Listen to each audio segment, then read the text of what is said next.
একজন মুসলমান ভাই আরেকজন মুসলমান ভাইকে যদি হেয় করার জন্য অন্যায়ভাবে তার দুশ্চর্চা করে থাকে তাহলে এটাকে গীবত বলে। এই গীবত দুই রকম রয়েছে। কয় রকম ভাই? দুই রকম। এক প্রকার গীবত হলো গীবত মুহাররামা, আরেক প্রকার গীবত হলো গীবত ওয়াজিবা।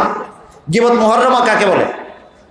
কোনো কারণ ছাড়া অন্যায়ভাবে একজন মুসলমানকে শুধুমাত্র হেয় করার জন্য তার দুশ্চর্চা করা, এটা হলো গীবত মুহাররামা, হারাম গীবত। আরেকটা গীবত হলো ওয়াজিব গীবত। এটা কোনটা? একজন মুসলমান আরেকজন মুসলমানের ক্ষতি করে। আসসালামু আলাইকুম ওয়া রাহমাতুল্লাহি ওয়া বারাকাতুহু। ওয়া আলাইকুম আসসালাম ওয়া রাহমাতুল্লাহি ওয়া বারাকাতুহু। আলহামদুলিল্লাহি নাহমাদুহু ওয়া নাস্তাঈনুহু ওয়া নাস্তাগফিরুহু ওয়া নু'মিনু বিহি ওয়া নাতাওয়াক্কালু আলাইহি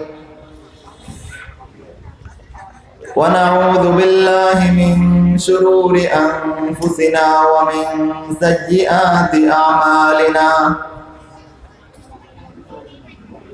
من يهده الله فلا مضل له ومن يضلله فلا هادي له ونشهد أن لا إله إلا الله وحده لا شريك له ونشهد أن محمدا عبده ورسوله صلى الله تعالى عليه وعلى آله وأصحابه وبارك وسلم. أما بعد فأعوذ بالله من الشيطان الرجيم. بسم الله الرحمن الرحيم.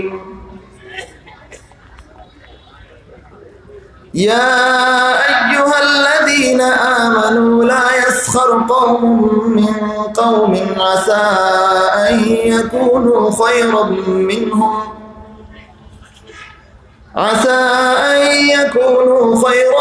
منهم ولا نساء من نساء عسى أن يكون خيرا منهن ولا تلمزوا أنفسكم ولا تنابزوا بالألقاب بئس الاسم الفسوق بعد الإيمان ومن لم يتب فأولئك هم الظالمون. يا أيها الذين آمنوا اجتنبوا كثيرا من الظن إن بعض الظن إثم ولا تجسسوا ولا يغتب بعضكم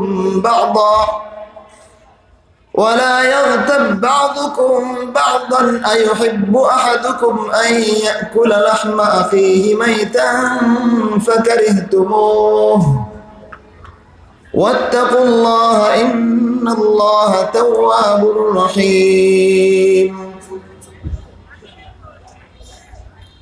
وقال رسول الله صلى الله عليه وسلم المسلمون كرجل واحد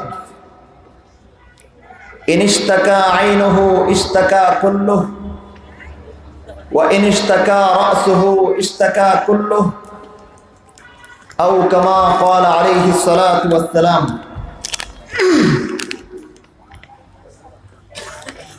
উপস্থিত আজকের আয়োজিত এই মোবারক জলসার সম্মানিত সভাপতি সাহেব, সম্মানিত হাজিরিন এবং সর্বস্তরের মুসলমান ভাই ও বোনগণ, আমি আপনাদের সামনে পবিত্র কোরআন কারীম থেকে যেই আয়াত কয়েকটি তিলাওয়াত করেছি, এই আয়াতগুলো সূরাতুল হুজুরাত এর আয়াত। আপনারা সবাই হয়তো বিজ্ঞাপনে দেখে থাকবেন আমার নামের সাথে একটা বিষয়বস্তু উল্লেখ করে দেওয়া হয়েছে। বিষয়টা হলো গীবত ও পরনিন্দার ভয়াবহ পরিণাম। সচেতন শ্রোতা মহল হয়তোবা বিজ্ঞাপনে আপনারা এটাও দেখেছেন বিষয়ের সাথে সাথে পবিত্র কোরআন কারীম থেকে সূরাতুল হুজুরাত এর 12 নম্বর আয়াতের কথা উল্লেখ করে দেওয়া হয়েছে। কিন্তু আমি আপনাদের সামনে তিলাওয়াত করার সময় একটু আগে থেকে অর্থাৎ 11 নম্বর আয়াত থেকে তিলাওয়াত করেছি। অনুরূপভাবে শ্রোতা মহলের মধ্যে যারা আলেম সমাজ রয়েছেন তারা হয়তো এটাও লক্ষ্য করেছেন যে আমি গীবত সংক্রান্ত আয়াত কোরআনে কারীম থেকে তিলাওয়াত করলেও হাদিস পাঠ করেছি ভিন্ন বিষয়ে। এটা কি জন্য? সামনের আলোচনাগুলো বিস্তারিত শুনলে আপনারা বুঝতে পারবেন ইনশাআল্লাহ। আপনারা সবাই আমার নামে যে বিষয়ে বিজ্ঞাপনে দেখে থাকবেন সেই বিষয়টা হচ্ছে গীবত ও পরনিন্দার ভয়াবহ পরিণাম। গীবত এবং পরনিন্দার ভয়াবহ পরিণাম বুঝতে হলে আমাদেরকে আগে গীবতের সংজ্ঞা বুঝতে হবে। আমাদের সমাজে আমরা যারা গীবত সংক্রান্ত ওয়াজ নসিহত শুনি প্রায়ই দেখা যায় গীবতের ফলাফল নিয়ে আলোচনা করা হয়, গীবতের পরিণাম দুনিয়াতে কি দাঁড়ায়, গীবতের পরিণাম আখিরাতে কি দাঁড়ায়, এর বিস্তারিত আলোচনা করা হয়। কিন্তু যেই গীবত নিয়ে আলোচনা সেই গীবতের সংজ্ঞাটাই আমাদের কাছে অস্পষ্ট থেকে যায়। এই কারণে গীবতের ভয়াবহ পরিণাম দুনিয়ায় কি আসবে, আখিরাতে কি আসবে সেটা বোঝার আগে আমাদের বুঝতে হবে গীবত কাকে বলে। এই সম্পর্কে এক সাহাবী রাসূলুল্লাহ সাল্লাল্লাহু আলাইহি ওয়াসাল্লামকে প্রশ্ন করেছিলেন যে রাসূল গীবত কি? রাসূল সাল্লাল্লাহু আলাইহি ওয়াসাল্লাম বলেছেন, তুমি তোমার ভাইয়ের অনুপস্থিতিতে তার এমন একটা দুশ্চর্চা করো যেই দোষের বিবরণ সে জানতে পারলে অসন্তুষ্ট হবে, এটাই গীবত। গীবতের সংজ্ঞায় আরো অনেক ধরনের কথা বলা হয়েছে। সার সংক্ষেপ কথা হলো কোন মুসলিম ভাইকে হেয় করার জন্য, একজন মুসলমান আরেকজন মুসলমানের ইজ্জতের হানি করার জন্য, একজন মুসলমান আরেকজন মুসলমানকে অনর্থক দোষী সাব্যস্ত করার জন্য তার যে দুশ্চর্চা করা হয় তার অনুপস্থিতিতে, এটাকে গীবত বলে। সাহাবী রাসূলুল্লাহ সাল্লাল্লাহু আলাইহি ওয়াসাল্লামকে সাথে সাথে প্রশ্ন করেছেন যে রাসূল, আপনি তো বলতেছেন যে আমি যদি আমার কোনো মুসলিম ভাইয়ের দুশ্চর্চা করি তার অনুপস্থিতিতে, যেটা শুনলে সে রাগান্বিত হবে, কষ্ট পাবে, তাহলে সেটা গীবত হবে। আমি যদি তার বাস্তব কোনো দোষ আলোচনা করি যা তার সামনেও বলা যায়, তাহলেও কি এটা গীবত হবে?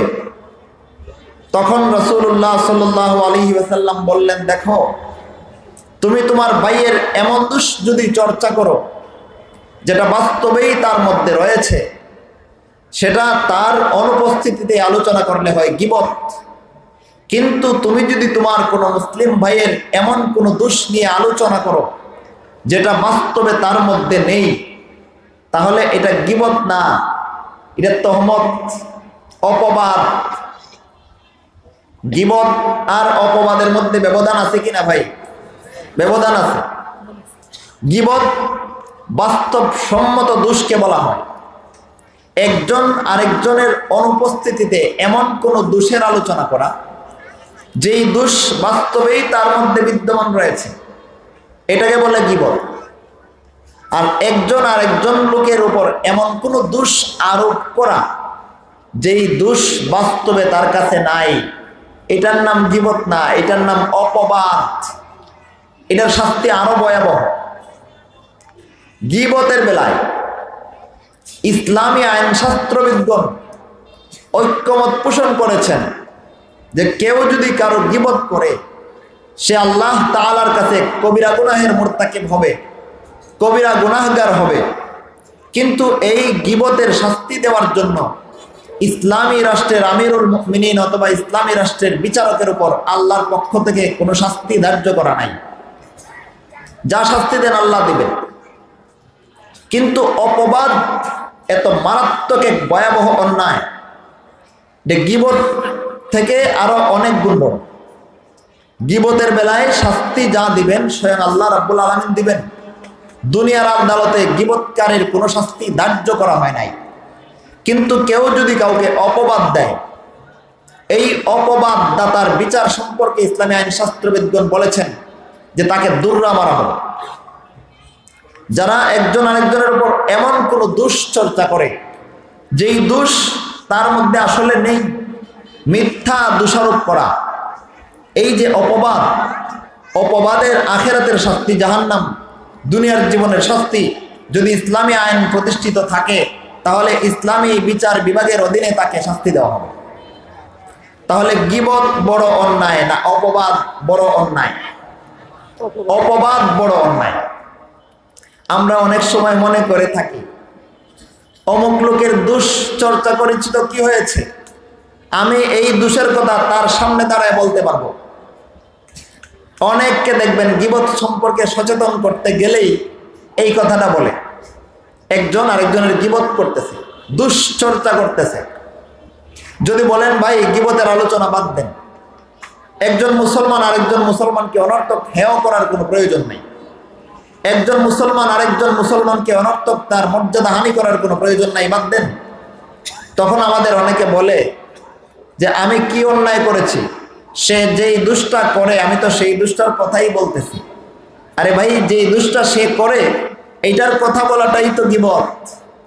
আপনি যে দুষ্টা চর্চা করছেন এই দুষ্টা যদি সে না করে তাহলে তো এটা গীবত না, এটা অপবাদ, আরো বড় অন্যায়। ঠিক কিনা ভাই? তাহলে গীবত আর অপবাদের মধ্যে ব্যবধান আছে না নাই? গীবত অপবাদের চেয়ে ছোট গুনাহ, অপবাদ গীবতের চেয়ে আরো বড় গুনাহ।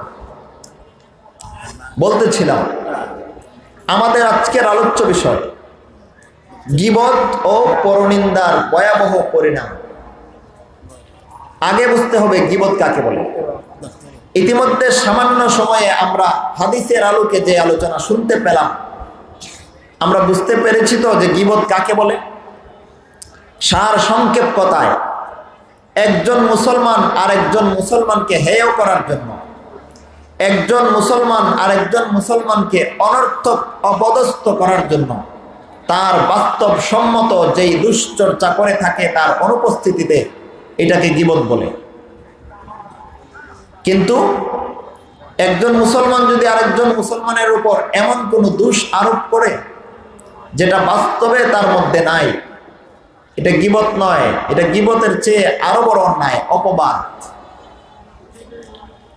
এই গীবতের ভয়াবহ পরিণাম সম্পর্কে হাদিসে এসেছে যে কেউ অন্যায়ভাবে নিজের কোনো মুসলিম ভাইয়ের দুশ্চর্চা করবে শুধুমাত্র তাকে দোষী করার জন্য, শুধুমাত্র তাকে হেয় করার জন্য, শুধুমাত্র তার সম্মান হানি করার জন্য, অন্যায়ভাবে একজন মুসলমান যদি আরেকজন মুসলমানের গীবত করে তাহলে হাসরের মাঠে ওই গীবতকারী ব্যক্তি যার গীবত করেছিল তার গুনাহগুলো নিজের কাঁধে নিয়ে নিজের সবগুলো তাকে দিয়ে নিজে জাহান্নামে যাবে। গীবত বান্দার আমলকে এমনভাবে খেয়ে ফেলে যেইভাবে আগুন লাকড়িকে খেয়ে ফেলে। আপনি যদি আগুনের মধ্যে লাকড়ি দেন, এই লাকড়িটাকে অক্ষত থাকবে না আস্তে আস্তে আগুন লাকড়িটাকে খেয়ে ফেলবে। এই গীবত প্রতিটা মুমিনের জীবনে এমন এক বড় ভয়াবহ অন্যায় যে গীবতটা হলো আগুনের মতো, আর একজন মুমিনের সারা জীবনের বন্দিগি হলো লাকড়ির মতো। এই গীবত করা মাত্রই ইবাদতের পুঁজির মধ্যে আগুন ধরে যায়। যত বেশি গীবত করে তত বেশি ইবাদত নষ্ট হয়ে যায়। কিভাবে? হাসরের মাঠে গীবতকারীর শাস্তি হিসেবে আল্লাহ রাব্বুল আলামিন যার গীবত করেছিল তাকে তার সামনে এনে হাজির করবেন। ওই লোক গীবতকারী লোককে বলবে, ভাই দুনিয়াতে তুমি আমার দুশ্চর্চা করেছিলা, আজকে আমার এই যে দুশ্চর্চা করেছো অন্যায়ভাবে, আমাকে মুসলমানদের মধ্যে হেয় করার চেষ্টা করেছো, আজকে তুমি জবাব দাও। আল্লাহর কাছে সে বিচার চাইবে, আল্লাহ আমি আপনার কাছে বিচার চাই, আমি যদি কোনো দোষ করেছিলাম সে আমাকে শুধরে দিতে পারত, সে আমাকে দোষটা ধরিয়ে দিতে পারত, আমার দোষ ধরিয়ে না দিয়ে আমাকে শুধরে না দিয়ে সে মুসলিম সমাজে আমার দুশ্চর্চা করে বেরিয়েছে আমাকে হেয় করার জন্য, আমার সম্মানহানি করার জন্য। আল্লাহ আপনার কাছে আমি বিচার চাই। তখন যার গীবত করেছে ওই লোকটার পক্ষ হয়ে আল্লাহ গীবতকারীকে বলবেন, তুমি কেন তোমার মুসলিম ভাইয়ের গীবত করেছো? আজকে তুমি তার গুনাহগুলো তোমার কাঁধে নাও, তোমার সওয়াব বিনিময়ে তার কাছে তুমি দিয়ে দাও। যে ব্যক্তি গীবত করলো সে নিজের সওয়াবগুলো দিয়ে দিতে হবে যার গীবত করলো তাকে। গীবত করে লাভ হইল না ক্ষতি হইল? দুনিয়ার জীবনে একজন মুমিনকে হেয় করার জন্য তার দুশ্চর্চা করেছিল, একজন মুমিনের ইজ্জত নিয়ে তুচ্ছ তাচ্ছিল্য করেছিল, মজা করেছিল। হাসরের মাঠে যেই লোকটাকে দুনিয়াতে তাচ্ছিল্য করেছে সেই লোকটাকে নিজের আমল দিয়ে দিতে হবে, আর সেই লোকটার গুনার গাঁটটি নিজের কাঁধে নিয়ে জাহান্নামে যেতে হবে। এটা হলো গীবতের ভয়াবহ আখিরাতের শাস্তি। দুনিয়ার শাস্তি কম ভয়াবহ নয়। আখিরাতের যদি এই শাস্তি হয় তাহলে ফয়সালা কি হবে? জাহান্নামে যেতে হবে কিনা? যার গীবত করা হলো তার গুনাহ নিজে নিতে হবে, যে গীবত করলো তার সওয়াব গীবতকৃত ব্যক্তিকে দিয়ে দিতে হবে। ফলাফল সে যদি নেককার হয়ে থাকে, গুনাহগুলো আল্লাহর কাছে ক্ষমা চেয়েও থাকে, তবুও যার গীবত করেছিল তার গুনাহগুলো নতুন করে কাঁধে নিয়ে সেই গুনাহগুলোর কারণে সে জাহান্নামে যেতে হবে। ফলাফল ভালো হইল না খারাপ হইল? খারাপ হইল। নিজের আমলগুলো আরেকজনকে দিয়া আরেকজনের বদ আমলগুলো নিজের কাঁধে নিয়া জাহান্নামে যাইতে হবে। হাসরের বিচারে এর চেয়ে খারাপ কোনো ফয়সালা হতে পারে না। এই খারাপ ফয়সালা গীবতের পরিণাম হাসরের মাঠে। দুনিয়ার জীবনেও গীবতের যে ভয়াবহ পরিণাম সেটা কম নয়। সে আলোচনায় একটু পরে যাচ্ছি আমরা। আগে কয়েকটা বিষয় আমরা সুস্পষ্ট করে নিই। প্রথম বিষয় আমরা সুস্পষ্টভাবে জানতে পারলাম, গীবত কোন মুসলিম ভাইয়ের অন্যায়ভাবে দুশ্চর্চা করা, তার অনুপস্থিতিতে বিনা কারণে অযথা দুশ্চর্চা করা, তাকে হেয় করার জন্য, তার ইজ্জত হানি করার জন্য, এটাকে গীবত বলে। কিন্তু কোন মুসলিম ভাইয়ের এমন কোন দোষ যদি কেউ চর্চা করে যার বাস্তবতা তার মধ্যে নাই, তাহলে সেটা অপবাদ। প্রথমে একটা বিষয় আমরা পরিষ্কারভাবে জানতে পারলাম। এবারে আসেন, এই গীবতের দুই ধরনের পরিণাম, একটা দুনিয়াতে আর একটা আখিরাতে। আখিরাতের পরিণাম একটু আগে আমরা জানতে পারলাম, দুনিয়ার জীবনের পরিণাম দেখো। আল্লাহ রাব্বুল আলামিন বলতেছেন,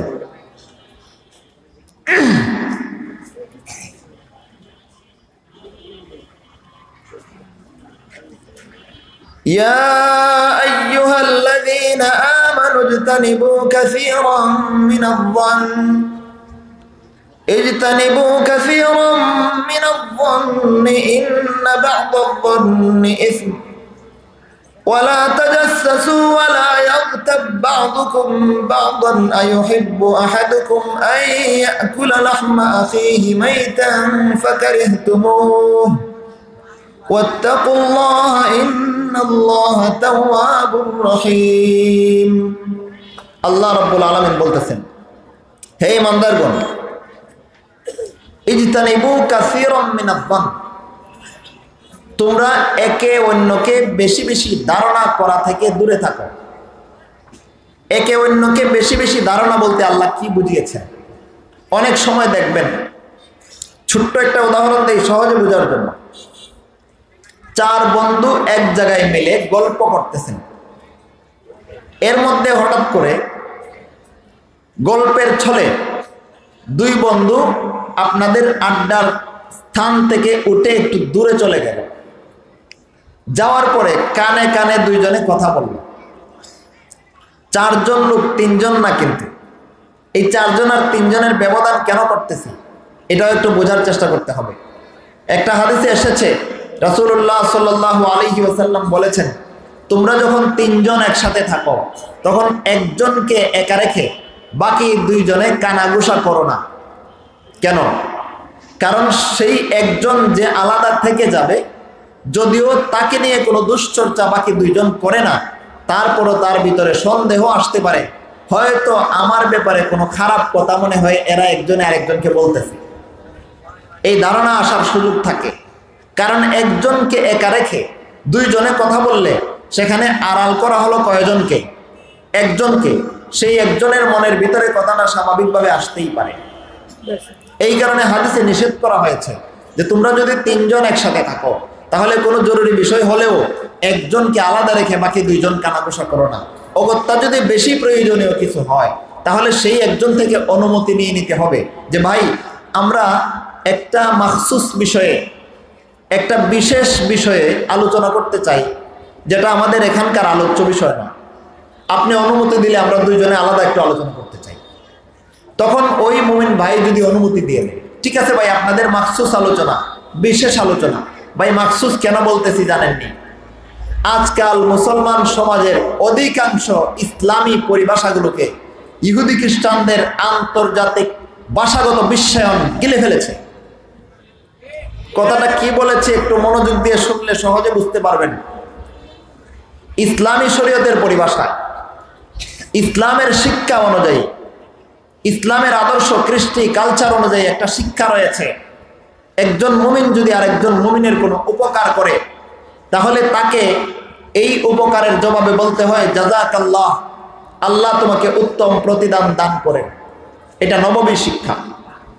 রাসূল আমাদেরকে শিখিয়েছেন একজন মুসলমান যদি আরেকজন মুসলমানকে কোনো উপকার করে দেয় তাকে কি বলতে হবে ভাই? জাযাকাল্লাহ খাইরান, আল্লাহ তোমাকে উত্তম প্রতিদান দান করেন।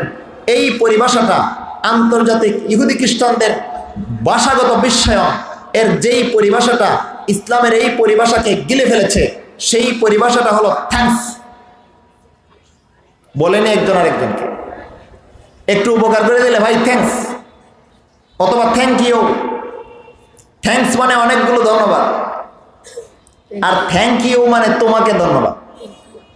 থ্যাংক ইউ বলেন আর থ্যাঙ্কস বলেন আর বাংলায় ধন্যবাদ বলেন, এর একটাও ইসলামের শিক্ষা না। একজন মুসলমান আর একজন মুসলমানের উপকার করে থাকলে ন্যূনতম হোক আর বড় হোক তাকে জাযাকাল্লাহ বলার শিক্ষা রাসূল শিখিয়েছেন।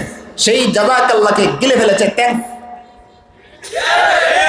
একটা দুইটা পরিভাষাকে ইহুদি খ্রিস্টানদের পরিভাষাগুলো গিলে নষ্ট করে নাই। ইসলামের অজস্র পরিভাষাকে ইহুদি খ্রিস্টানদের ভাষাগত বিশ্বায়ন, ইংলিশ, আরবির অজস্র ইসলামী পরিভাষাগুলোকে গিলে নষ্ট করে ফেলেছে, ধ্বংস করে দিয়েছে আমাদের অন্তর থেকে ইসলামের পরিভাষাগুলোকে।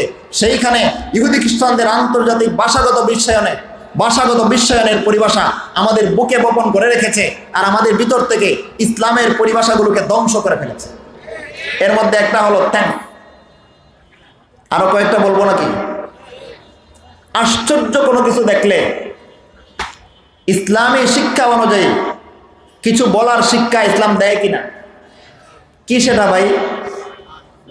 সুবহানাল্লাহ। একবার সুবহানাল্লাহ খালিস দিলে মুখ থেকে উচ্চারণ করা মাত্র, এই একবার সুবহানাল্লাহর সওয়াব, প্রতিদান এত বেশি পরিমাণে আল্লাহ দান করেন যে সারা দুনিয়ার সব ফাঁকা জায়গাগুলো সুবহানাল্লাহর সওয়াবে ভরে যায়। এই হলো একবার খালিস দিলে সুবহানাল্লাহ উচ্চারণ করার সওয়াব। কিন্তু এত বড় বিশাল ফজিলত থেকে, এত মহান একটা সওয়াবের কাছ থেকে আমাদেরকে বঞ্চিত করেছে ইহুদি খ্রিস্টানদের ভাষাগত বিশ্বায়ন, ইংলিশের কতগুলো পরিভাষা। যেই মুসলমান কালকে পর্যন্ত আশ্চর্যজনক কোনো কিছু দেখলে সুবহানাল্লাহ বলতো, আজকে সেই মুসলমান আশ্চর্যজনক কিছু দেখলে ওয়াও। শুনছেন না এই শব্দ? আশ্চর্য কোনো কিছু দেখলে ইংলিশে কি বলে? Wow, WOW। ফেসবুকে খুব বেশি ব্যবহার হয় এই পরিভাষা, ইন্টারনেটে খুব বেশি ব্যবহার হয় এই পরিভাষা। আজকে ফেসবুক, ইন্টারনেটের কাঁধে ভর করে মুসলিম সমাজের আধুনিক শিক্ষিতদের কাঁধে ভর করে সমাজের রন্ধ্রে রন্ধ্রে এই সমস্ত ইহুদি খ্রিস্টানদের পরিভাষা সয়লাব আকার ধারণ করছে, আর নবমী শিক্ষাগুলো আজকে মুসলমানদের বুক থেকে ধ্বংস হয়ে যাচ্ছে। যেখানে রাসূল শিখিয়েছেন আশ্চর্য কিছু দেখলে সুবহানাল্লাহ বলতে, সেখানে ইহুদি খ্রিস্টান আমাদেরকে শিখিয়েছে আশ্চর্য কিছু দেখলে ওয়াও বলতে। আজকে আমরা সুবহানাল্লাহ বাদ দিয়ে ওয়াও এর শিক্ষা গ্রহণ করেছি। প্রশ্ন জাগে, আমরা কার উম্মত ছিলাম? ইহুদি খ্রিস্টানদের উম্মত ছিলাম আমরা? কার উম্মত ছিলাম ভাই? রাসূলুল্লাহ সাল্লাল্লাহু আলাইহি ওয়াসাল্লামের উম্মত ছিলাম। দাবি করি, গর্ব করি আমি মুহাম্মদুর রাসূলুল্লাহর উম্মত, কিন্তু কাজে কর্মে ইহুদি খ্রিস্টানদের অনুসরণ করে থাকি। আনুষঙ্গিক কথা বললাম, মূল আলোচনায় যাই। এইরকম উদাহরণ যদি সমাজে খুঁজে আরো অনেকগুলো পাইবেন। থ্যাঙ্কস, ওয়াও, এইরকম অনেক পরিভাষা পাইবেন যা ইসলামী শরীয়তের বেশ কিছু সুসাব্যস্ত সুন্নতি পরিভাষাকে ধ্বংস করে ফেলেছে।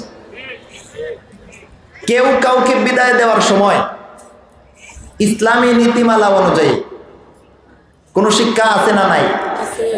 আছে। যাকে বিদায় দিচ্ছেন তাকে কি বলে বিদায় দিতে হয় কেউ বলতে পারবেন? ফি আমানিল্লাহ, তোমাকে আল্লাহর নিরাপত্তায় ছেড়ে দিলাম। এত সুন্দর একটা ইসলামী নীতিমালাকে বাদ দিয়ে সেখানে আজকাল এসেছে টাটা। আসছে নি? কোথার থেকে আসছে? যেই সমস্ত চিরশত্রুদের ব্যাপারে রাসূলুল্লাহ সাল্লাল্লাহু আলাইহি ওয়াসাল্লাম সুস্পষ্ট ভাষায় বলেছিলেন খালিফুল ইয়াহুদ ওয়ান নাসারা, জীবনের সব কাজকর্মের ক্ষেত্রে ইহুদি খ্রিস্টানদের বিরুদ্ধাচরণ করো। তাদের কৃষ্টি কালচার আজকে মুসলমানদের বুক থেকে সুন্নতি পরিভাষাগুলোকে ধ্বংস করেছে। ভাই লক্ষ্য করে চলতে হবে। আমরা মুসলমান, আমাদের ভূতের মতো চললে হবে না।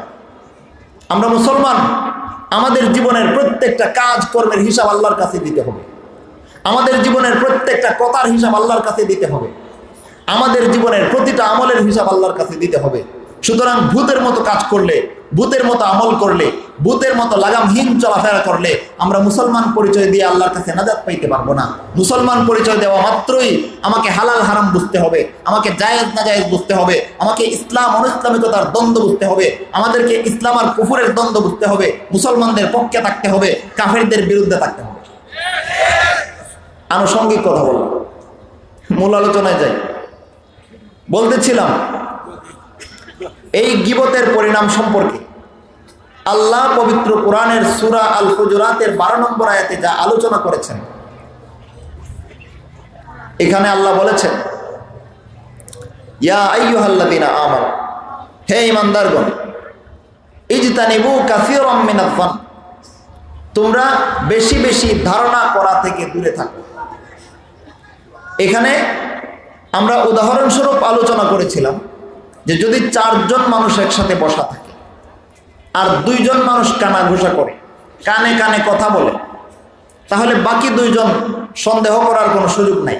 তবে 3 জন যদি থাকে, রাসূলুল্লাহ সাল্লাল্লাহু আলাইহি ওয়াসাল্লাম নিষেধ করেছেন যে তোমরা যদি 3 জন থাকো তাহলে একজনকে আলাদা রেখে 2 জনে তার অনুমতি ছাড়া কোনো কথা কানে কানে বলো না, কারণ সেই লোকটার অন্তরে জাগতে পারে হয়তোবা আমার বিরুদ্ধে কোনো কথা তারা পরস্পরে আলোচনা করতেছে। একান্তই যদি জরুরি কোনো বিষয়, তাহলে সেই মুসলিম ভাইয়ের কাছ থেকে অনুমতি নিতে হবে যে ভাই আমরা বিশেষ একটা বিষয়ে কথা বলতে চাই, মাখসুস একটা বিষয়ে কথা বলতে চাই, যেটা আমাদের মধ্যকার আলাদা, আপনাকে শোনানোর মতো না। আপনি যদি অনুমতি দেন তাহলে আমরা একটু আলাদা আলোচনা করতে চাই। ওই ভাই যদি অনুমতি দিয়ে দেয় তাহলে আলাদা আলোচনা করা যাবে, কোনো সমস্যা নেই। বলতেছিলাম মাখসুস একটা বিষয় কেন বললাম, এখানে ইংলিশের একটা পরিভাষা আছে, আমার একটা পার্সোনাল কথা আছে। পার্সোনাল কথা, ভাই পার্সোনাল ভাষাটা কোন, পার্সোনাল শব্দটা কোন ভাষার শব্দ? ইংলিশ।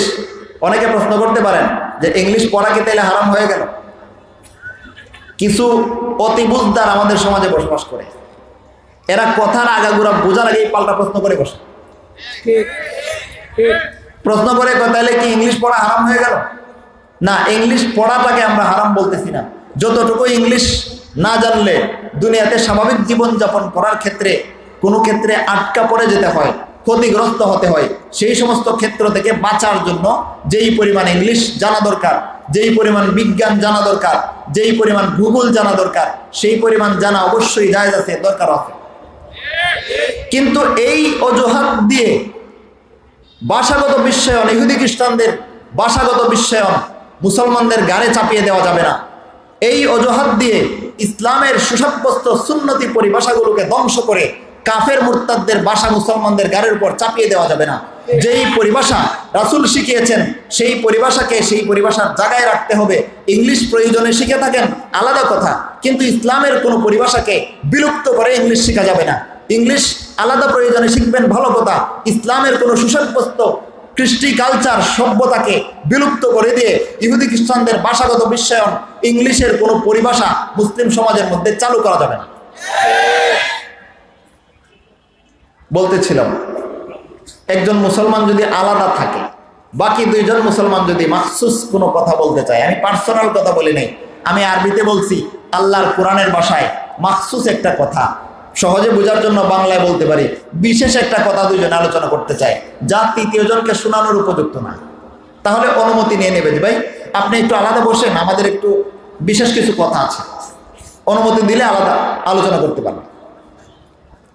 আর যদি চারজন হয় তাহলে লক্ষ্য করে দেখুন, চারজন মুসলমান এক জায়গায় বসে আছে, গল্প করতেছে সবাই মিলে, এর মধ্য থেকে দুইজন মুসলমান বিশেষ কোনো বিষয়ে কথা বলতে চায় আলাদা, অনুমতির প্রয়োজন নাই, কারণ এখানে এই দুইজন বাদ দিলেও আর একজন থাকে না, বরং আরো দুইজন থাকে। ওই দুইজনকে রেখে আলাদা দুইজনে কথা বলতে পারে, কোনো সমস্যা নেই। হাদিসে রাসূল চারজন থাকলে দুইজনে আলাদা কথা বলতে নিষেধ করেন নাই। এই সময় যদি বাকি দুইজনের একজনে অথবা দুইজনের দুজনে মনে মনে ভাবে, মনে হয় আমাদের দুজনের বিরুদ্ধে কোনো কথা এরা কানাঘুষা করতেছে, এই ধারণাটা হবে অতি ধারণা।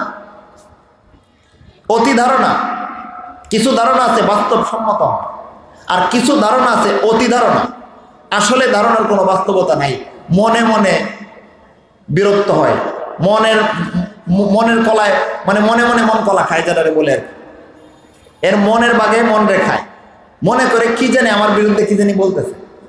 এই ধারণা করাটা ভুল। আল্লাহ এই কথাই বলেছেন, ইজতানিবু কাসীরাম মিনাজ যান, তোমরা একে অন্যকে বেশি বেশি ধারণা করা থেকে দূরে থাকো। চারজন এক জায়গায় বসে আছে, দুইজনে কথা বলতেছে, আপনি এই মন্দ ধারণা করার কোনো দরকার নাই যে এরা মনে হয় আমার বিষয়ে কোনো গীবত করতেছে, না, কোনো দরকার নাই। এই ধারণার দলিল কি আপনার কাছে? এরা তো অন্য কোনো কথাও বলতে পারে, আল্লাহ নিষেধ করেছেন, সাবধান। যদি এই ধরনের কোনো পরিবেশ হয় তাহলে একে অন্যকে অতি ধারণা করতে যেও না, বরং একজন মুসলমান আর একজন মুসলমানের ব্যাপারে সুধারণা রাখো। ভাই একজন মুসলমান আর একজন মুসলমানের ব্যাপারে কি ধারণা রাখতে হবে? সুধারণা রাখতে হবে, কুধারণা করা যাবে না। তারপরে আল্লাহ বলতেছে,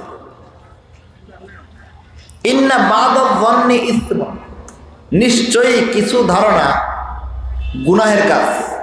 কিভাবে? চারজন মানুষ এক জায়গায় বসে আছেন, দুইজনে আলাদা কানে কানে কথা বলতেছে, তারা অন্য একটা বিষয়ে কথা বলতেছে। আপনি মনে মনে ভাবলেন যে এরা যে দুইজন এখান থেকে উঠে ওইখানে চলে গেল, মনে হয় আমার অমুক দিনের একটা দোষ এরা দুইজনে আলোচনা করতেছে। বাস্তব না অবাস্তব? অবাস্তব। এই অবাস্তব ধারণা করার কারণে আপনি আল্লাহর কাছে গুনাহগার সাব্যস্ত হবেন। আল্লাহ বলেছেন, ইন্না বা'দায যান্নি ইসমুন, সাবধান, নিশ্চয়ই কতক ধারণা গুনাহের কারণ হয়ে থাকে। এই যে দুইজনরে আপনি অমূলক ধারণা করলেন যে এরা মনে হয় আমার ব্যাপারে কোনো খারাপ কথা বলতেছে, আপনার এই ধারণা সত্য নয়, এরা অন্য একটা বিষয়ে কথা বলতেছিল। আল্লাহ তো জানেন, এরা জানতেছে না আপনি তাদেরকে কি ধারণা করতেছেন, আপনিও জানতেছেন না তারা দুইজনে কি কথা বলতেছে, কিন্তু আল্লাহ তো জানেন। আল্লাহ যখন দেখবেন যে দুইজন মানুষ অন্য একটা বিষয়ে কথা বলতেছে আর আপনি তাদেরকে সন্দেহ করতেছেন, মনে হয় আমার কোনো দোষ তারা দুইজনে আলোচনা করতেছে, আপনার এই ধারণার কাছে আল্লাহর কাছে আপনি অটোমেটিক স্বাভাবিকভাবে আপনি আল্লাহর কাছে গুনাহগার সাব্যস্ত হয়ে যাবেন। এই কারণে আল্লাহ রাব্বুল আলামিন বলেছেন, ইজতানিবু কাসীরাম মিনাজ যান, তোমরা বেশি বেশি ধারণা করা থেকে দূরে থাকো। তারপরে আল্লাহ বলেছেন, ওয়ালা তাজাসসু, তোমরা একে অন্যের বিরুদ্ধে গোয়েন্দাগিরি করো না। ভাই গোয়েন্দাগিরি বুঝেন? কারো পিছনে লেগে থাকা, কি জানে আমার বিরুদ্ধে কি যেন বলতেছে, কি জানে আমার বিরুদ্ধে সে কি জানি করতেছে, এইরকম মনোভাব নিয়ে মুসলমানদের পিছনে গোপনে গোপনে লেগে থাকা, এরকম অভ্যাস আমাদের সমাজে কিছু মুসলমানের আছে না নাই? আছে। এইরকম অভ্যাস বর্জন করার জন্য আল্লাহ বলেছেন ওয়ালা তাজাসসু, সাবধান একজন মুসলমান আর একজন মুসলমানের পিছনে গোয়েন্দাগিরি করো না। রাসূলুল্লাহ সাল্লাল্লাহু আলাইহি ওয়াসাল্লাম এক হাদিসে বলেছেন লা তাহাসাদু, তোমরা একে অন্যে হিংসা করো না। ভাই রাসূল কি বলতেছেন? একে অন্যে হিংসা করা যাবে না। রাসূল বলতেছেন লা তাহাসাদু, তোমরা একে অন্যে হিংসা করো না।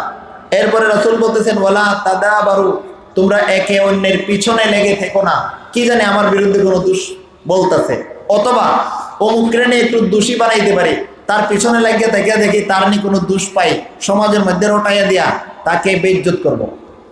এইরকম দৃষ্টিভঙ্গি নিয়ে তোমরা একজন মুসলমান আর একজনের মুসলমানের পিছনে লেগে থেকো না। রাসূল বলতেছেন ওয়ালা তাদাবারু, সাবধান একজন মুসলমান আর একজনের পিছনে লেগে থেকো না দোষ অন্বেষণের জন্য।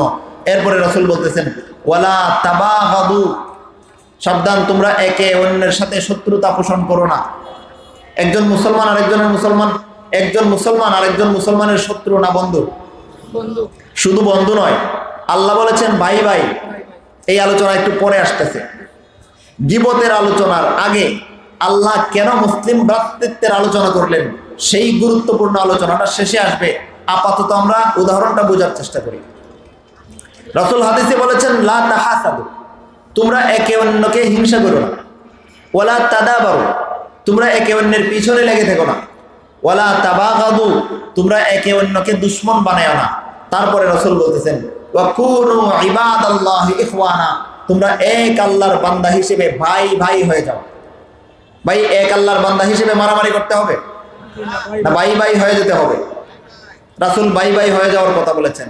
আল্লাহ সূরা হুজুরাতের 11 নম্বর আয়াতে বলেছেন ইন্নামাল মুমিনুনা ইখওয়া, নিশ্চয়ই মুমিনরা পরস্পর ভাই ভাই। এবার লক্ষ্য করেন আল্লাহ বলতেছেন ওয়ালা তাজাসসু, তোমরা একজনে আরেকজনের বিরুদ্ধে গোয়েন্দাগিরি করো না। তারপরে আল্লাহ বলতেছেন ওয়ালা ইয়াগতাব বা'দুকুম বা'দা, তোমরা একে অন্যের গীবত করো না। ভাই একে অন্যের কি করতে নিষেধ করছেন? আল্লাহ গীবত করতে নিষেধ করছেন। তোমরা একে অন্যের গীবত করো না। তারপরে আল্লাহ গীবতের মতো একটা গুনাহকে ঘৃণা করার জন্য আল্লাহ একটা উদাহরণ এনেছেন, যাতে করে প্রতিটা মুসলমান গীবতকে ঘৃণা করে। কারণ গীবত আমাদের একটা সমাজের মহামারীর আকার ধারণ করা একটা বদভ্যাস। কখন গীবত করতেছে, কয়টা গীবত করেছে সারাদিন নিজেও জানে না, অজস্র গীবত। তিনজনে মিলে বসলেই কোনো না কোনো একটা গীবত এখানে ঢুকে যায়, ঠিক কিনা ভাই? সমাজের রন্ধ্রে রন্ধ্রে ছড়াইয়া ছিটাইয়া থাকা মহামারীর আকার ধারণ করা একটা মহাপাপ হলো গীবত। তিনজনে চারজনে এক জায়গায় বা দুইজনে বসলেও দেখা যায় 5 মিনিট আলোচনা করলে একটা গীবত হলেও থাকে। এই মহামারীর আকার ধারণ করেছে আমাদের মধ্যে গীবত। আল্লাহ আগের থেকে জানতেন কিনা? জানতেন যে মানুষকে সৃষ্টি করে দুনিয়াতে পাঠাইলে তারা একজন আরেকজনের দোষ অন্বেষণ করতে পারে। যদি কেউ কারো দোষের সন্ধান পায় তাহলে একজন আরেকজনের সাথে বলা বলি করে তাকে বেইজ্জত করতে পারে। এই কারণে এই জিনিসটার প্রতি আল্লাহ মুমিনদেরকে ঘৃণা উদ্রেক করার জন্য বলতেছেন লা ইয়াগতাব বা'দুকুম বা'দা, তোমরা একে অন্যের গীবত করো না। তারপরে আল্লাহ বলতেছেন আইয়ুহিব্বু আহাদুকুম আইয়াকুলা লাহমা আখিহি মাইতান ফাকারিহতুমু, আল্লাহ বলতেছেন তোমাদের কেউ কি পছন্দ করবা যে তোমাদের একজন মৃত ভাইয়ের গোশত তোমরা ছিঁড়ে ছিঁড়ে খাবে? আল্লাহ বলতেছেন না, ফাকারিহতুমু, তোমরা সেটা ঘৃণা করবে। আল্লাহ একটা উদাহরণ দিয়েছেন। একজন মুসলমান আর একজন মুসলমানের গীবত করার মানে হলো একজন মুসলমান আর একজন মুসলিম মৃত ভাইয়ের শরীর থেকে গোশত টেনে ছিঁড়ে ছিঁড়ে খেয়ে ফেলা। আল্লাহ বলতেছেন আইয়ুহিব্বু আহাদুকুম, তোমাদের কেউ কি এটা পছন্দ করবে? আইয়াকুলা লাহমা আখিহি মাইতান, যে তোমাদের কোনো মৃত ভাইয়ের শরীর থেকে গোশত টেনে ছিঁড়ে ছিঁড়ে খেয়ে ফেলবে? আল্লাহ বলতেছেন ফাকারিহতুমু, এটা তো তোমরা পছন্দ করবে না, এটা তোমরা ঘৃণা করবে। তাহলে কোনো মুসলিম ভাইয়ের শরীর থেকে তার গোশত টেনে ছিঁড়ে ছিঁড়ে খাওয়াটা যদি তোমরা ঘৃণা করে থাকো, গীবতকে এর চেয়ে বেশি ঘৃণা করো। আল্লাহ গীবতের ঘৃণা উদ্রেক করার জন্য মুমিনের অন্তরে যেন গীবতের ঘৃণা থাকে, এই কারণে একটা সত্য উদাহরণ দিয়েছেন। আল্লাহ বলেছেন সাবধান, একজন মুমিন আর একজন মুমিনের শরীর থেকে গোশত টেনে ছিঁড়ে ছিঁড়ে খাওয়াটাকে যদি ঘৃণা করে থাকো তাহলে গীবতকে এর চেয়ে বেশি ঘৃণা করো। মরা ভাইয়ের এবার লক্ষ্য করে দেখো এই গীবত সম্পর্কে আল্লাহ এত সত্য উদাহরণ কেন আনলেন? মৃত্যুবরণকারী একজন মুসলিম ভাইয়ের শরীর থেকে তার গোশত টেনে ছিঁড়ে খেয়ে ফেলা, এই কথাটা শুনতেই তো ঘৃণা লাগে, ঠিক কিনা ভাই? কথাটা শুনতেই ঘৃণা লাগে। একজন মুসলমানের শরীর তার মৃত্যুবরণ করার পরে আমি টেনে টেনে ছিঁড়ে ছিঁড়ে তার গোশত খেয়ে ফেলবো, এটা কল্পনা করতেও ঘৃণা লাগে। এত সত্য একটা ঘৃণিত উদাহরণ গীবতের বেলায় আল্লাহ কেন দিলেন? অনেক বড় একটা হিকমত রয়েছে। মুফাসসিরিনে কেরাম বলেছেন গীবত সম্পর্কে আল্লাহ এত সত্যভাবে সতর্ক করার পিছনে সবচেয়ে বড় যে কারণটা রয়েছে, সেই কারণটা হলো দুনিয়াতে প্রত্যেকটা মুমিনকে আল্লাহ ভ্রাতৃত্বের বন্ধনে আবদ্ধ থাকার মৌলিক শিক্ষা দিয়েছেন।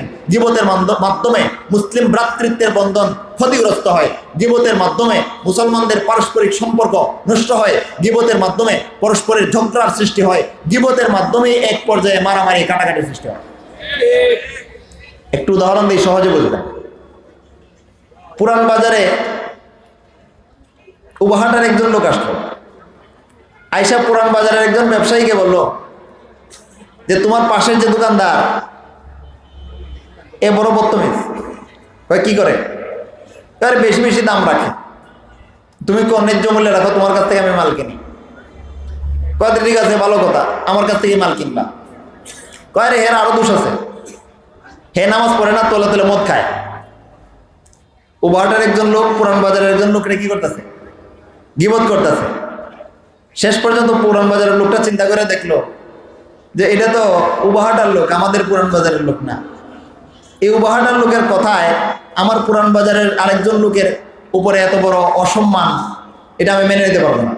সেগুলো আমার পুরান বাজারের কোনো লোকের ব্যাপারে তুমি খারাপ কথা বলতে পারবে না, বললে কিন্তু খবর আছে। এখন উবাহাটার লোকটা আবার খেপে গেছে, চিন্তা করলো এরে বললাম হে যাতে তাকে একটু হেও করতে পারি, তাকে যেন একটু লাঞ্ছিত করতে পারে, কিন্তু সে তার পক্ষ ধরে ফেললো। সে গিয়ে উবাহাটার একজন লোককে বললো এই পুরান বাজারের লোকগুলো বড় বদতমিজ, এদেরকে বাস্তব সত্য কথা বললে বোঝানো যায় না। বলে কি হয়েছে? কয় পুরান বাজারের অমুক ব্যবসায়ী হে মদ খায় গোপনে গোপনে, আমি অমুকরে বললাম হে মানতে রাজি না, তার পুরান বাজারের লোক বললা সে মদ খায় যে এই কথাটা স্বীকার করতে রাজি না, হে তার পক্ষ হয়ে আমারে আরো বকাঝকা করছে। এবার উবাহাটার আর একটা লোক ওই লোকের পক্ষ ধরে ফেলল। তখন উবাহাটার দুইজন পুরান বাজারের দুইজন পক্ষ রয়ে গেল না, দুইটা পক্ষ হয়ে গেল, দুইটা পক্ষ হয়ে গেল। বড় হইতে হইতে দেখা যায় উবাহাটার সবাই দুই লোকের পক্ষে, পুরান বাজারের সবাই এই দুই লোকের পক্ষে। তারপরে এক পর্যায়ে দেখা যায় উবাহাটার পুরান বাজারে মাইর হয় কিনা? এইরকম যত মারামারি সমাজে হয়, মুসলমানে মারামারি হয় সমাজে, হয় কিনা? এই সবগুলো মারামারির হুকুম একরকম। আল কাতিল ওয়াল মাকতুল কিলাহুমা ফিন্নার, যে মারতে যাবে সেও জাহান্নামী, যে মরতে যাবে সেও জাহান্নামী। চিন্তা করেন এর পরিণাম কত ভয়াবহ। আল কাতিল ওয়াল মাকতুল কিলাহুমা ফিন্নার, এটা হাদিসের শিক্ষা। রাসূল বলেছেন কোন মুমিন যদি আরেকজন মুমিনের প্রতি হত্যা করার জন্য উদ্যত হয়, তার তলোয়ার কুশমুক্ত করে, তাহলে যে হত্যা করতে যাবে সেও জাহান্নামী, যে মারা যাবে সেও জাহান্নামী। আনুষঙ্গিক একটা কথা এখানে এসে পড়েছে, আলোচনা না করলেই নয়। আপনারা রাগ করবেন না তো? গতদিন টঙ্গীতে কি ঘটেছে? মুসলমানে আর কাফেরের যুদ্ধ সংগঠিত হয়েছিল। কি হয়েছিল? মুসলমানকে হত্যা করেছে। প্রশ্ন জাগে কোন ইসলামের শিক্ষা ছিল একজন মুসলমান আর একজন মুসলমানকে হত্যা করে ফেলা? আসলে কথা এখানেই শেষ নয়, এটা একটা বিস্ফল। কিসের বিস্ফল বলবো? কেউ ভিতরে ভিতরে রাগ করবেন না তো? আমি আল্লাহর কোরআন এবং রাসূলের সুন্নাতের আলোকে কিছু কথা বলবো। মন গড়া কিছু যদি বলি রাগ করেন, আমার আপত্তি নাই। আমাকে জিজ্ঞাসা করেন, আমার আপত্তি নাই। আমাকে বয়কট করেন, তাতেও আমার আপত্তি নেই। আমার মন গড়া কথা বয়কট করেন, কারণ আমি আল্লাহর পক্ষের কোনো দলিল না যে আমার মন গড়া কথা আপনাকে মেনে নিতে হবে। কিন্তু আমি যদি আল্লাহর কোরআন থেকে বলি, রাসূলের সুন্নাতের শিক্ষা অনুযায়ী বলি, মানতে রাজি আছেন কিনা? আল্লাহ তৌফিক দান করেন। শুনুন, টঙ্গীর ঘটনা শুধুমাত্র একটা ঘটনা নয়, এটা বহুদিনের লালিত একটা অপবিশ্বাসের বিস্ফল। কিভাবে? দাওয়াতের লাইনে আমরা যারা কাজ করি, আমরা প্রায় সময় রাসূলের মাক্কি জীবনের বাহানা দিয়ে থাকি, ঠিক কিনা? প্রায় সময় আমরা বলি যে আমরা রাসূলের মাক্কি জীবন পালন করতেছি, দাওয়াত দেব, কাফেরকে মুমিন বানাবো, মুমিনকে আমলদার বানাবো। এর বাইরে আর কোনো কর্মসূচি আমাদের নাই। মাদানী জীবনে রসুল যা কিছু করেছেন, ইসলামকে প্রতিষ্ঠার কাজ করেছেন, কাফেরদের বিরুদ্ধে যুদ্ধ করেছেন, এগুলো আমাদের করার দায়িত্ব না। আমাদের করার দায়িত্ব হলো আমরা দাওয়াত দেব, কাফেরকে মুসলমান বানাই। এরকম কথা দাওয়াতের লাইনের কিছু ভাই মাঝে মধ্যে ছড়াইতো কিনা? ছড়াইতো। একটু গভীরভাবে লক্ষ্য করে দেখেন। রাসূলের মাক্কি জীবনটাই আমাদের জন্য আদর্শ, মাদানী জীবনটা ছাড়া। আমি মন গড়াভাবে কিছু বলবো না, আল্লাহর কুরআন থেকে বলবো। লক্ষ্য করে দেখুন, সূরা আহজাবের এক আয়াতে আল্লাহ বলেন, লাকাদ কানা লাকুম ফি রাসূলিল্লাহি উসওয়াতুন হাসানাতুন লিমান কানা ইয়ারজুল্লাহ ওয়াল ইয়াওমাল আখির ওয়া যাকারাল্লাহা কাসীরা। আল্লাহ বলতেছেন, লাকাদ কানা লাকুম ফি রাসূলিল্লাহি উসওয়াতুন হাসানাহ, নিশ্চয়ই তোমাদের জন্য আল্লাহর রাসূলের মধ্যে রয়েছে উত্তম আদর্শ। ভাই, আমাদের জন্য আল্লাহ রাসূলের মধ্যে কি রয়েছে? উত্তম আদর্শ। যারা হাফেজ আছেন একটু গভীরভাবে লক্ষ্য করে দেখুন, আল্লাহ কিন্তু বলেন নাই লাকাদ কানা লাকুম ফি হায়াতি মাক্কাতা লিরাসূলিল্লাহি উসওয়াতুন হাসানাহ। আল্লাহ কিন্তু বলেন নাই লাকাদ কানা লাকুম ফি হায়াতিল মাদিনাতি লিরাসূলিল্লাহি উসওয়াতুন হাসানাহ। আল্লাহ বলেছেন লাকাদ কানা লাকুম ফি রাসূলিল্লাহি উসওয়াতুন হাসানাহ। আল্লাহ বলেননি তোমাদের জন্য রাসূলের মক্কি জীবনের মধ্যে রয়েছে উত্তম আদর্শ। আল্লাহ বলেননি তোমাদের জন্য রাসূলের মাদানী জীবনের মধ্যে রয়েছে উত্তম আদর্শ। আল্লাহ বলেছেন তোমাদের জন্য রাসূলের জীবনের মধ্যে রয়েছে উত্তম আদর্শ। শুধু মক্কি জীবন, শুধু মাদানী জীবন না, রাসূলের পুরা জীবন, রাসূলের পরিপূর্ণ জীবনের শিক্ষা থেকে অর্ধ জীবনের শিক্ষায় মুসলমানদেরকে যারা শিক্ষিত করার চেষ্টা করেছে, আর বাকি অর্ধ জীবন থেকে মুসলমানদেরকে গাফেল করার চেষ্টা করেছে, আল্লাহ কোরআনে নাজিল করেছেন মুহাম্মদুর রাসূলুল্লাহ ওয়াল্লাযীনা আমানু মাআহু আশিদ্দা আলাল কুফার রুহামা বাইনাহুম। আল্লাহ কি বলেছেন? মুহাম্মদুর রাসূলুল্লাহ এবং তার সঙ্গী সাথী মুমিনগণ কাফেরদের প্রতি কঠোর, মুমিনদের প্রতি সদয়। কাফেরদের প্রতি কঠোর, মাদানী জীবনের শিক্ষা, মুমিনদের প্রতি সদয়। এটা রাসূলের কোন জীবনের শিক্ষা ভাই? মাদানী জীবনের শিক্ষা। মক্কার জীবনে রাসূল কাফেরদের প্রতি কঠোরতা করতে পারেন নাই, কারণ আল্লাহর পক্ষ থেকে নির্দেশ আসে নাই। মদিনায় হিজরত করার পরে কাফেরদের প্রতি দাঁত ভাঙ্গা জবাব দেওয়ার শিক্ষা আল্লাহ কোরআনে নাজিল করেছেন। সেই শিক্ষাকে ধারণ করে রাসূল মক্কার জীবনে যত সব জুলুম, অন্যায়, অবিচার সহ্য করেছিলেন, সবগুলোর দাঁত ভাঙ্গা জবাব মদিনার জীবনে দেওয়ার চেষ্টা করেছেন।